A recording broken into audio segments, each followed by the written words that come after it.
Time for more Black Sabbath content?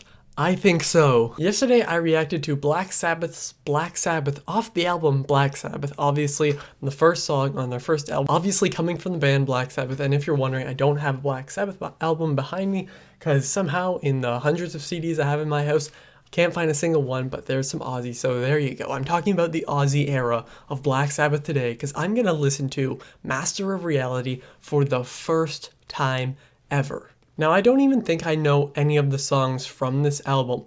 All I know is that it's supposed to be their best. Now, I listened to their self-titled album today, Black Sabbath. It was amazing. Paranoid is just phenomenal. Same with Sabbath, Bloody Sabbath. Those albums are amazing. This one was released, I think, right before Paranoid, or no. I think this one was released, I think, a year after Paranoid. I'll look right now, obviously, because what I like to do is I go through the albums. Yes, it was released after Paranoid, and I kind of just read the editor's notes, unless they're way too long, like the Beatles one that I did a few days ago for Rubber Soul. But this one says, this one is going to be hard to read. Okay, early Sabbath's apocalyptic vision reaches a fever pitch on what is arguably their finest hour, 1971's Master of Reality. The tectonic scale heaviness of Children of the Grave, Into the Void, and Sweet Leaf gave birth to an entire new vibe in rock. Ozzy completes the wicked package with incantory, I think I said that right, I'm not 100% sure, lyrics, The Belly, I think that's also right, a young dude whose psyche has been so shredded by Christianity, social alienation, and the looming threat of global thermonuclear war. Don't skip over the ballad Solitude. It's the gloomiest of them all. Now that really excites me, although I barely could read some of that there. This album really excites me. I've heard it's their best. I've seen like the Black Sabbath, you know how it's kind of wavy. I've seen that logo. I've seen different words with the logo. Like last year, Jack Black has a shirt that says Black Lives Matter, and it was in the Black Sabbath like kind of text thing. So that's really cool too. But without further ado, as always, I'm going to be listening to it through Apple Music, through my AirPods. As I said, I couldn't find the CD. I would actually listen to it through the CD if I found something like that. Like I'll have one up maybe next week where I actually will listen to the CD. But without further ado, I'm really excited. Tell me your favorite tracks down below, and let's do this. And of course I am back here, and I decided to leave the lighting the same. This is how I listen to the album. I turned on the purple LED lights that normally I have these on while I film videos. Normally it's just white just to give me more light. That rhymed. But I thought it'd be cool to show you guys kind of the environment that I was listening to the album in. And oh my god, is this album great. 10 out of 10 for sure. Now, of course, I'm going to do what I normally do where I go through the songs, and this time I actually took notes from it, and I hope that you guys like the purple lighting. Obviously, you know, there's not as much light on me because I don't have my main light on or those lights, but I think it's just kind of cool. But let's go through the set list. So it kicked off with probably their most popular song, and that was Sweet Leaf, and I think it might be their best album opener. I'm not 100% sure. There's a lot. And again, I need to listen to Paranoid and Sabbath, Bloody Sabbath like the way I did here, where I just sit there and I fully focus on it. I read the words because, like, for the ones that have that on Apple Music, I listen to them a lot, but normally it's kind of like background or like as I'm working, you know, like for school. But Sweet Leaf was cool. I mean, it starts the album off with and I looked this up while I was listening to it, that's the cough of, I think, their bass player. It's one of the band members after doing some weed, and that's what the song is about. Sweet Leaf is about marijuana, and I find that really funny. And there's some great guitar here, and the drums rolling about 3 minutes in. It was amazing. And then After Forever has this really funky opening, and then there's this awesome guitar riff, and this song is also some like pro-religion stuff. Now, I mean, I like fully will speak about this, but like I'm not a religious person. I have a bunch of friends who are like heavily religious.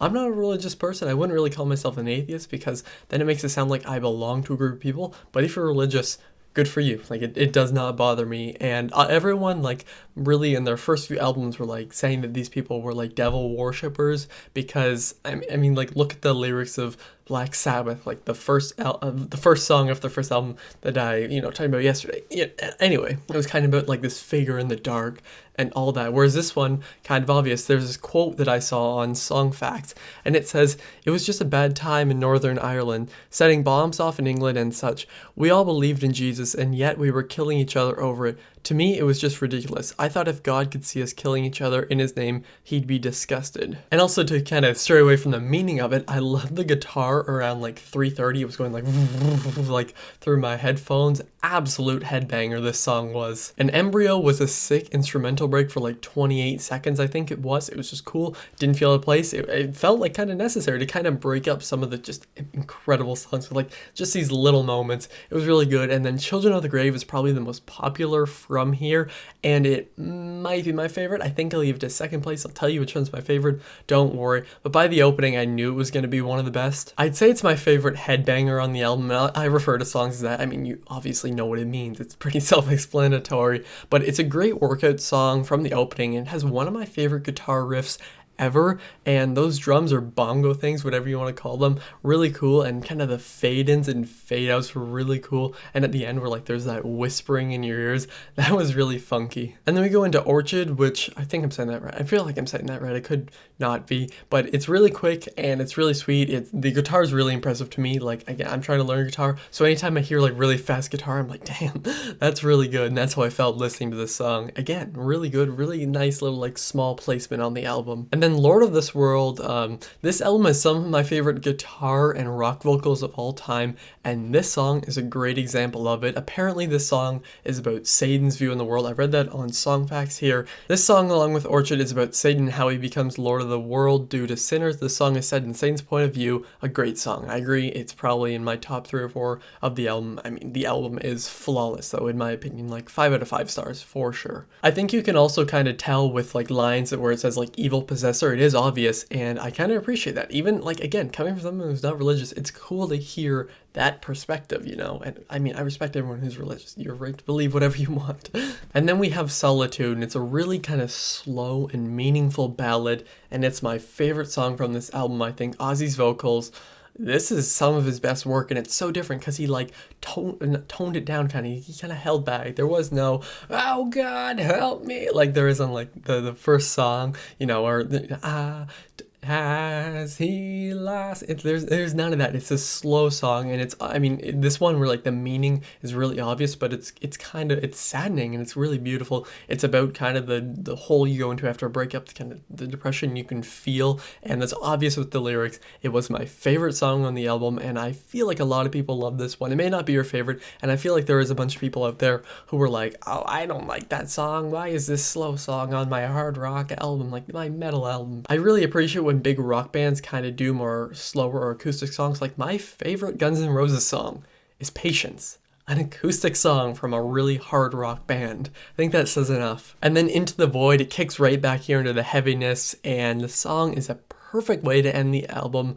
Again, some of my favorite vocals, and just I think all the instruments too. The way that the drums were rolling here, once again, I just said like where it's going like really fast, and then guitar, phenomenal. This album really was just flawless. It may be my favorite. I'm gonna do a Black Sabbath album ranking as I like listen through them. I know that soon I'll go into like the Dio kind of era of it, which I'm really excited about. I love Tenacious D, so the Pick of Destiny here, that's the first time I heard Dio. I haven't heard any of his actual work from like, you know, Black Sabbath, or even his, I think he was in his solo career, yeah, probably. And with that last song, like the slams on the drums where it goes bam, bam, and then the guitar, I don't know if it was a slide guitar, but it was something was moving there. But this album really was great. What are your favorite songs from it? What are your favorite Black Sabbath songs? I'll have another reaction coming up this weekend to a requested one in yesterday's video. Make sure to check that out, link down below, and thank you all for watching. I'll see you guys next time. Over and out.